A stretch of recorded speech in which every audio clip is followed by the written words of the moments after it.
Like where all this money's coming in because of LeBron and Steph and the star players, and we need a system that properly compensates the players relative to the teams, and deciding how much should the stars get, how much should the teams get, how much should the players who aren't stars get, how do teams have budgets, and it all fits together. So we just have a more complex system that has to stay healthy in a different way than a much smaller system for 30 coaches at a time, not including assistants. Sounds like almost like college in a way, how like the ADs and the coaches, especially from a public university, are like, you can go on your taxpayer website on like California or Kansas or Florida and see the highest paid government employees are the athletic directors and the coaches at your state universities. And that's like because they're paid by the, but if you go then to a state like Wyoming, obviously the Wyoming head football coach is paid by taxpayer dollars in Wyoming, but he doesn't make as much as Cal football's coach, or Sure. you know. So I guess in that way, yeah, those budgets are different because they're not, the players aren't being paid by the taxpayers, but in the, I'm just using this as an example. If you replace taxpayer money with like, I guess this would be the owner's actual money, and then in turn the players are being paid with the league revenues money, is how you're putting it. They're not paid by league revenue money, but they are paid in relation to league revenue. Like the teams pay them, but and the teams are required to spend a certain amount relative to the money that came in. So if you have BRI, basketball related income, and we'll use simple numbers, if it's 10 billion, Yeah, then the players need to get 5 billion. And it's technically 51%. It's 49 to 51. We're going to just make it super simple. 10 billion, 5 billion goes to the players. If the players got 5.2, then they're not going to get that 2. They're going to actually, that the teams are going to keep that, or the league is going to keep that. Right? can you explain? Yeah. And I want you to add to your thing. You explained to me that last year we overspent, and this year players aren't making as much. So can you finish what you're explaining and add to the people, for people to understand why? I guess. Well, I mean, I don't know if we overspent, the two of us. I know that like is expensive with 3 kids, so maybe so. I will say that like the way that the system works is that players only get 10% of their money throughout the year. So if you're a $10 million player, throughout the year, you're getting paid $9 million. And the reason for that is we as a collective, the league, needs to hold back some money in case players were overcompensated. This last year, they were overcompensated. We're talking about the one that's ending right now, 24-25. They are getting back about 9%, or rather, they're not getting back 9%. They're getting back about 1%. So players are, if we withheld 10%, and we're the league, we're paying out one of those percent back. We're keeping 9%. So $10 million player, 1 million in question, the league would keep 900,000, the player would get 100,000 back. That's for this last year. Those are rounded numbers. And the reason for it in part is because of the regional networks dying and also overspending. So it's a combination where teams were spending too much, Phoenix, Boston, et cetera, and timing that with the league not making enough money means that the players got too much. So now that they got too much, a $10 million player only got 9.1, a $30 million player, 27 point, whatever, 3, whatever. So if it goes the other way, where if the teams didn't spend enough, let's say that they were supposed to spend whatever, like 5 billion, and now they need to spend another 200 million. They'll cut a check or electronic payment, but they'll pay the MBPA, and the MBPA will distribute that money to the players. Now that won't go to max players because they already got the max, so that wouldn't help a staff or whatever. But it would, everyone would get more, and they would get all of their 10% back because you're withheld 10. We didn't pay enough. We're the league. 10% back, so everyone gets their $10 million player gets their million back, plus they get their share of whatever that would be of 200 million short that was distributed among all the players. And it's up to the MBPA how they distribute it. It's not in the CBA. I believe it's based on games on rosters. It might be like 20 and then 40. So like if you were under 20, you got a certain amount. If you're 20 to 40, you got another. And if you're on a roster, not a roster, but collectively, because some players end up on like, I signed a bunch of different contracts, but I made it to 41 games. Moses Brown. Right, something like that. You'll get a different level of kickback. And again, that's really, that's my estimation of what the MBPA does. I don't know the exact payment plan, but, and then it won't go to like the max players. So that hasn't happened the last couple of years. Actually, since the pandemic, that hasn't been an issue with the, it did happen at some point. It happened in recent history. I have it on record before COVID, like when we had Earl Clark and Joe Johnson coming back, like out of nowhere. Yeah, I mean, there were times around 2016 where teams just couldn't spend enough, right? When the TV deal kicked in and it was too high. So right now we're going to the teams are we're shifting now because we have a new broadcast deal in. So now we're shifting to the teams are still going to probably be paying too much. Well, no, not enough now, right? Because there's going to be a limit on what they can spend. So we're pushing the cap up as high as it'll go. There's a limit of 10% climb. And so in theory, we start to shift where the players aren't getting enough. Equally, the new rules are curbing the overspending. So as we get a better grip at, the league and the teams and whatnot, get a better grip on spending, then we should be getting closer and closer. I'm told that it'll take about 2 years for the new system to even out. Like the new money that kicks in, the cap's going to climb 10%. And then after a couple of years, it'll start to even out where the new money coming in starts to match the cap and players will get more naturally to the normal system. In other words, so it's staggered. Players are getting underpaid this next year, and the players should theoretically get a balloon payment like we just discussed. Like in 2016. Yeah, for the 25-26 season, when we get to June 30th, which is New Year's Eve, the league releases its final accounting. The MBPA has audited it. They've argued, they've agreed to whatever the final accounting is. Mm-hmm. Now we know how much money they're going to get back and how that works. And we don't really know the answer yet, but we can project. It might be that way for one more year, and then it'll start to be more organic. Is this because they are trying to avoid Timothy Mozgov, Bismack Biyombo style contracts? Well, kind of. Like, for one, it's a massive influx of money because the TV deal is rising. So what they tried to do, the league in 2016, was do what's called cap smoothing, which is artificially lower the cap. And at the time, Michelle Roberts had recently joined as the director of the MBPA. Now, I'm very, I think she did a very good job in that role. I thought she managed a healthy league and helped us get through the pandemic. So this is not a slight on her tenure. I would say that at the time when she was new to this position, a trust hadn't been built up. And so when the league wanted to do something that PA didn't agree, they had economists come in and tell them, no, it's not good. I asked them, were those NBA specific economists who understand the league in a deeper? No, they were just general economists who didn't understand. They made a bad recommendation and they didn't do cap smoothing. And because of that, teams had to spend money. Now, did they have to spend it the way that they did? No. They could have done shorter deals, etc. But that's how we got the Mozgovs and Noahs. And 2016 was a watershed year for role players getting way too much money relative to their production that led to guys getting bought out and waivers and stretch. It was. I mean, Sean Marsh also was a vigilante out there offering Alan Crabb and whoever else an offer sheet. And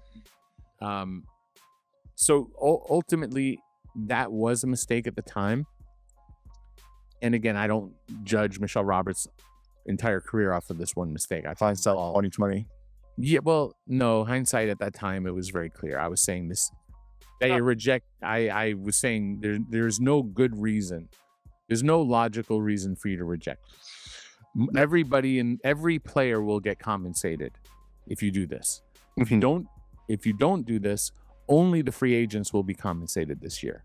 and the players who aren't free agents won't be properly compensated. So you'll have an imbalance where some players are getting paid too much, others are getting paid too little relative to their production and value to the teams that they play for. So you might have a player who's all-star level getting under what a Mozgov might, and that didn't make sense. So if you weren't a free agent that year, you were screwed relative to those who were.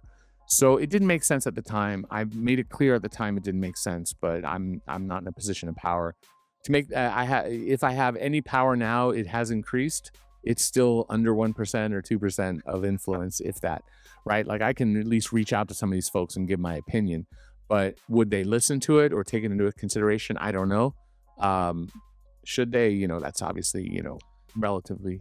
I would like to think so, but regardless. If you look at the balance of what Michelle Roberts did, I think that she was very successful in her role as director of the NBPA, and they had a very healthy, prosperous run under Chris Paul and her in getting the league healthy and growing the league, and then dealing with the pandemic, etc. But all that said, now the NBPA, when they work the new deal, we're like, yeah, we'll work in cap smoothing into the system because it makes a ton of sense now that we better understand it. So if anything, that is justification for my argument that it was right all along. So we have cap smoothing to make sure that it doesn't jump up. What that means is that everybody gets money. So let's say that they're 400 million short the league in payments because of the new, that's a made up number. I don't know the number, but let's say it's 400 million. Then every player divided by a certain amount gets a piece of that, except for the max players. And then the only other detail in there that matters to agents, because they're a part of this equation, they don't get commissions on that overage, that extra money. So, and then also if you're getting 91%, a player's getting 91%, the agent's only getting 91% of their commission because you're only getting commission on what the player is paid, not their actual contract. But also conversely, you are only getting paid on their actual contract if they're getting a bonus kickback because the BRI split didn't add up. And so agents lose if the system isn't healthy. So an agent should want there to be the proper breaks on teams overspending so that there's a general sense of health across the board and that they're getting as close to 100% of commission that they're supposed to get, and that their players aren't getting paid more money that the agents aren't earning off of. And like, obviously we could, the league, even the NBPA, they may not agree. They may say that the agents are entitled to what they're entitled to. But working with a lot of agents, they work very hard. Some of them do, some don't. But the ones that I certainly collaborate with or communicate with or consult with work hard at trying to take care of their players. They should be compensated for what they're supposed to be compensated for. So there's some imbalances in the system, inequities, things that are not perfect, that I've sort of touched on. But that's where we're headed. We're headed into a period of growth that is too fast for the league, for the system to account for. We have a cap of 10%. The players will get extra money, offset by whatever overspending teams might do, which the net will wash out and the players will get extra money. And I'm told it'll only be a couple of years worth of that before it sort of evens out with the new TV deal. So it's not, I asked somebody with like, in fact, they might not even do escrow this year.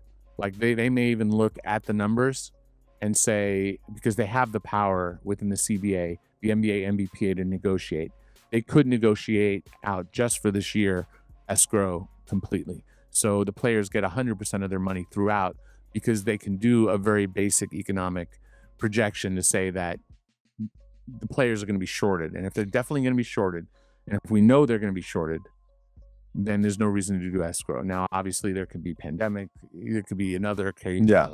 So I don't know that they'll do that.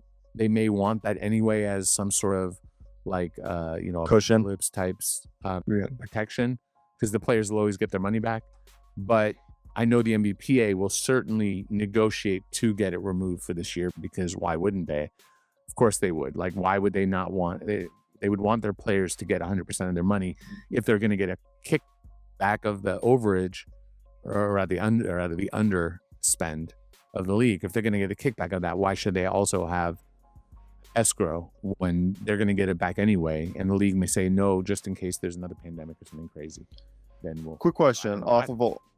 off of all this, with the sale of the Boston Celtics and now the expansion, does this have anything to tie into all the CBA and like cap minutia that needs to be figured out? As I remember what they said, the pandemic and the bubble altogether cost the NBA almost $7 to $8 billion, something like that. Well, I mean, we've already they worked into, like, they basically, the league stopped, they froze. They could have, the NBA or the NBPA, ripped up the collective bargaining agreement based on the circumstance. Like, it was within the power based on force majeure, like, which is, you know, like, things go bad, which they did. Like, worst case scenarios. We hit a worst case scenario. They could have ripped up the CBA. Instead, they came to the table, negotiated a way through, and how to offset the money. And so we have a system to account for that. And we're healing from it, and we're still dealing with it. And that, you know, may even contribute to why the cap wasn't quite as high this year as was projected, the bounce back from. So there's still ramifications being felt, is what you're saying. But I don't, yeah, to an extent, but I think we're pretty much past that. The new ownership, like, teams sell, they buy and sell. What the valuations are don't really impact the day to day. It's kind of, I don't know if you know accounting, but like, there's the balance sheet and an income statement. Yeah, An income statement is like how much you're making in a year, of course. and how much you're spending and what's your profit. That is more of like how we base the NBA system on. Whereas the balance sheet is like, how much are things worth? Like, how much a team is worth? What is the asset value? What's the equity? That none of that really matters in the NBA equation of like BRI and cap and things like that. Do the players benefit, or is that basketball related income when a team is sold, or no? No, that's not basketball related. So Oh. that is a big bone of contention in 2011, which is when we had teams really losing money. And the NBPA argued. What do you mean really losing money? Oh, I mean, like 22, 25 teams were losing money year after year leading up to 2011. How? Because in part because of the Lakers TV deal, which was with Time Warner Cable, which became Spectrum, was paying them like 20, 25 million a year. And everybody else was making, not everybody, everyone else was making about $1 million a year. And so because the Lakers were making all this more, you know, like, well, who cares? Like, Lakers make more money. Well, that goes into BRI, that basketball related income. And at the time, we didn't have revenue sharing at the same level that we do now. So the Lakers didn't have to share it as much. And teams have to spend 90% of the cap. The cap went up because of the Lakers, because of other factors. The cap was going up, and the minimum spend was going up, but the income wasn't going up for the Grizzlies, for the Nets, and so you start going through, and you know, you have small markets. The players were also getting 57% of the BRI split. The teams were only getting 43%. So the general income for each team was much lower. As the league grew, they're only making 43 cents on the dollar as it grew. And so we had a system where teams were just not making money. The league was just not profitable in that way. Now, it might have been profitable on the whole, but individually, the teams were struggling. The argument from the NBPA was like, sure, you're losing money year after year, if we agree to that, which really they had to, because like, you can't have a negotiation and teams draw up fake books and make up a second set of books to show they're at a loss, because at some point, if there's fraud, it puts the entire league in danger. They end up in front of Congress. You can't do fraud on a massive level. Are you referring to the Commanders? I'm not even referring to anything, but like, if at some point stuff is going to come out and it puts the entire league at risk, and then if you have X amount of teams, 20 teams losing money, you're not going to be able to get 20 teams to collude in fraud when 20 teams can't collude in anything. They disagree on every damn thing. Like, teams are rivals. They don't agree to stuff. It's hard to make trades.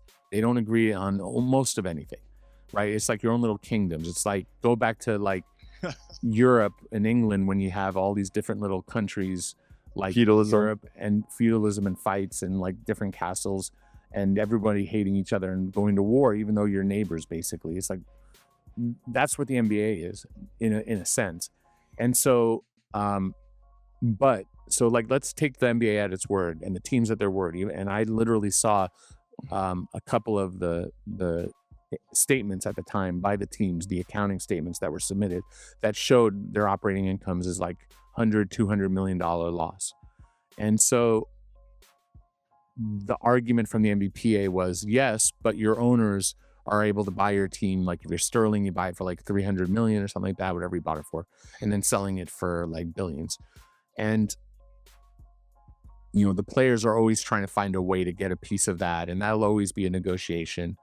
And there's some like, the players can be a part of an investment fund that generally invests in teams, but they can't be, so they're trying to find ways to get to that. But ultimately, the growth and the sale and the profit of team ownership is for the owners. It's not the players, and they don't benefit from that.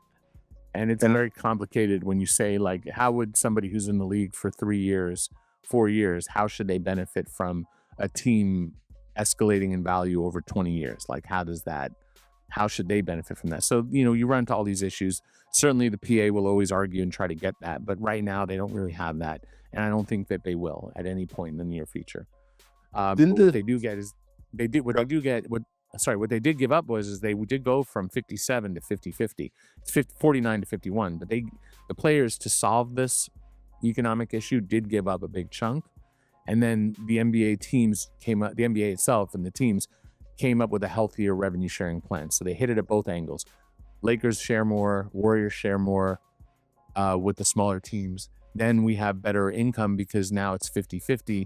So for every dollar, you're making 50 cents instead of 43, within that range, and then within the band. And then because we have health, now we have like teams have better practice facilities. They have better travel. They have better food. They have like so many assistant coaches and player liaisons and like all of catering there's so many benefits that a player can just be a player. There's better security now. So there's like fewer groupies hanging around at games trying to get at players. They can still hit them somewhere on Instagram and DMs, but like in person, there used to be an element at games when I was that was, predatory women on trying to on young men who, look, I'm not saying it's right or wrong, but you're telling me I like the tunnels. Like you could go at the end of the Lakers games where they would run out, and like you told me they were just like completely different how it is now. And it's the players are in a much better, healthier space in terms of all aspects. I mean, when I first started, like the Clippers were working out of like the sports club or some, like they didn't even have a practice facility. Can I bring that up though? So I was going to say this.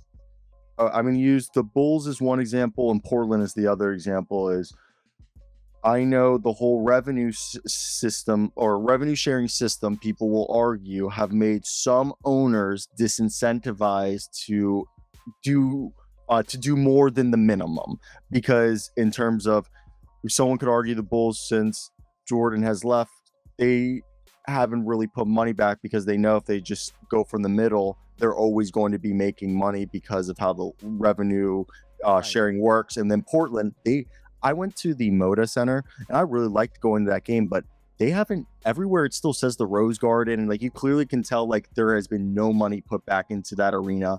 And like it seems like the arena.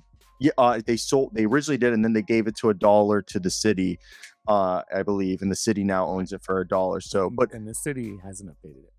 Well, I think that happened after Paul Allen died. So basically, his sister said, "Oh, I don't want to be responsible for this anymore, so I'm going to move responsibility to the city." Right. But then at that point, it's the city's responsibility to update. Of course, but we know the billionaire did that so they didn't have to get in trouble with the from the city with all the codes and everything. Right. I mean, Portland is a very unique. But you get what I'm saying, though. Like they create that smaller owners know that they're always going to have money coming in, so why spend more? So the teams always get a massive share of the national TV revenue. So if you have 30 teams, you're getting, I don't know, a league might take a cut, but forgetting about the league for a second, you're getting like a 30th share of the national TV deal. It's not a 30th because the league is getting some, but like, let's say it's a 30th. So that in and of itself existed anyway, right? And then revenue sharing, like you're not like, I don't know how much revenue sharing Chicago's getting. Like that's a big market. So I don't know if they're a receiver on the revenue sharing model. I thought it's just that if you're negative is always covered. No team is ever in the red. Well, I mean, to an extent, like just your share of the national TV deal should get you there. But no, like it's based on your gross, and it's like how much money you make. Everyone puts the same amount of money in the revenue sharing. It's all on paper, so you're not actually putting in the money. Yeah. So like you're putting in paper money into the system, and then you're getting back relative to your income. So if the Lakers are top 5 in income, they get 0 back. And if the Grizzlies are bottom 5, theoretically, they're getting the biggest share. And if the Bulls are 10, then maybe they're getting nothing or a tiny bit back relative to their gross. So it's not, I don't think like they can't rig it. Well, I mean, like the Bulls not doing what they're doing well is a reflection of the Bulls and their ownership. And like you can't, like if someone owns a team and they're in the league has very little that they can do to get rid of that person, unless the person does what Robert Sarver or Donald Sterling did, gross behavior that goes beyond that. Like Reinsdorf, you can say it's gross that he hasn't built a good team, but that's within the bounds of legality. You know what I mean? Yeah. All right. I don't love the way they built their team, but from their point of view, they'll say they've done a lot. They paid Zach LaVine, they paid Vooch, they made these trades to get Vooch, they did these things that they thought would work. They went out and got DeRozan. Like, obviously players who have since moved on, DeRozan's gone, etc. Zach is gone, but that's not the point. And they went out and got Giddey for Caruso, which for them has been a successful move. They had a great run late. They're middle of the pack. But from their point of view, like, I mean, they didn't draft that well. Like, they didn't make great decisions. They've always Patrick Williams. Right. Like, they've been good enough to just miss the playoffs or just make the playoffs, but not do anything. And if Reinsdorf is the reason because he isn't a good owner, I'm not saying he is or isn't, but if that's the case, there's little that the league can do about it. Like you can't make an owner, and not talking about Reinsdorf, you can't make an owner be smart or diligent or hire good people or make good decisions or spend money. You look at like half the league doesn't even spend into the luxury tax in any sort of level of consistency or even at all. So all of this outcry of, like the aprons and the league is shutting down, like all these second aprons. Like if half the league doesn't care about the tax, they're not going to pay the tax. Why do they care about aprons if they're not even going to pay the tax? Yeah, and I think the Pacers are showing now that what you can do without paying the tax